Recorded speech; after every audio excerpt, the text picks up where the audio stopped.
സംഭവിച്ചെന്ന് പറഞ്ഞാൽ ഇന്ന് കാലത്ത് ഞങ്ങളൊരു 9:30 അങ്ങനെ പുറത്തേക്ക് പോകാൻ വേണ്ടി നോക്കുമായിരുന്നു. കോഴിക്കോട് പോകാനായിരുന്നു.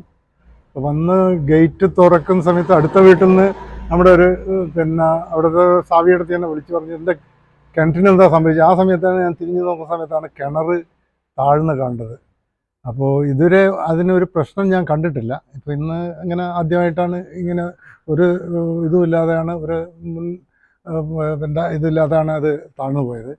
ഞാൻ CCTVയിൽ നോക്കിയപ്പോൾ ഒരു രാത്രി ഒരു 12 മണിക്ക് അങ്ങനെ 12 അറൗണ്ട് 12 o'clock ആണെന്ന് തോന്നുന്നു അത് ഒറ്റയടിക്ക് താഴ്ന്നത് കണ്ടത്.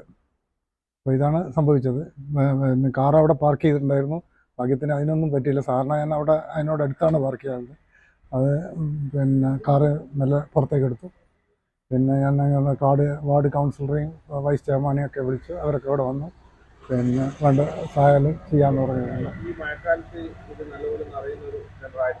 നല്ലപോലെ അറിയും. ഈ കിണർ ഏകദേശം 30 വർഷമായി.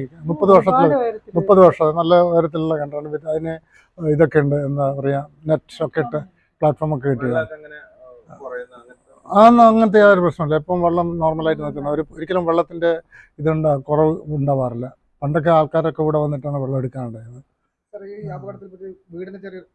വീടിൻ്റെ ഒരു തൂണിന് ഒരു കുറച്ചും കൂടി ഒരു ചെറിയൊരു ക്രാക്ക് വന്ന പോലെ തോന്നുന്നുണ്ട്. അത് അറിയില്ല എന്താ. ഇവിടുന്ന് ഇവരൊക്കെ വന്നു. വില്ലേജ് ഓഫീസർ വന്നിട്ടുണ്ടായിരുന്നു. നമ്മുടെ വൈസ് ചെയർമാൻ ഉണ്ടായിരുന്നു. ഇവിടെ കൗൺസിലർ ഉണ്ടായിരുന്നു. അവരൊക്കെ വന്ന് വേണ്ട എല്ലാം ചെയ്യാമെന്ന് പറഞ്ഞിട്ടുണ്ടായിരുന്നു. അപ്പോൾ